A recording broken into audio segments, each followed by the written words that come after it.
തിരുവനന്തപുരം കരമനയിൽ അടച്ചിട്ട വീട്ടിൽ മോഷണം. മുൻ സെൻട്രൽ ജയിൽ സൂപ്രണ്ട് സന്തോഷിന്റെ വീട്ടിലാണ് മോഷണം നടന്നത്. വീടിന്റെ പുറകുവശത്തെ വാതിൽ കുത്തിപ്പൊളിച്ചായിരുന്നു മോഷ്ടാവ് അകത്ത് കടന്നത്. പോലീസും ഡോഗ് സ്ക്വാഡും പരിശോധന നടത്തുന്നു. വിവരങ്ങളുമായി SP ശ്രീനന്ദ് ചേരുന്നു. ശ്രീനന്ദ, വലിയ നിലയിലുള്ള മോഷണം നടന്നിരിക്കുന്നു. അത് നടന്നിട്ടുള്ളത് കരമനയിലാണ്. അടച്ചിട്ട വീട്ടിലായിരുന്നു. മുൻ സെൻട്രൽ ജയിൽ ഉദ്യോഗസ്ഥന്റെ വീട്ടിലാണ് മോഷണം നടന്നത്. കൂടുതൽ വിവരങ്ങൾ ശ്രീനന്ദ.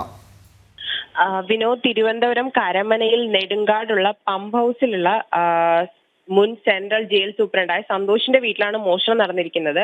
വീട്ടുകാരില്ലാത്ത സമയത്തായിരുന്നു മോഷണം ഉണ്ടായത്. വീടിന്റെ പുറകുവശത്തെ വാതിൽ കുത്തിപ്പൊളിച്ചാണ് മോഷ്ടാവ് അകത്ത് കടന്നിരിക്കുന്നത് എന്നാണ് പ്രാഥമികമായിട്ട് നമുക്ക് കിട്ടുന്ന വിവരം. പോലീസും ഡോഗ് സ്ക്വാഡും സ്ഥലത്തെത്തി അന്വേഷണം ആരംഭിച്ചിരിക്കുകയാണ്. വീട്ടുകാർ ആഘോഷത്തിൽ പങ്കെടുക്കാൻ വേണ്ടി പുറത്തു പോകുന്ന വഴിക്കായിരുന്നു ഇങ്ങനൊരു മോഷണ ശ്രമം നടന്നിരിക്കുന്നത്.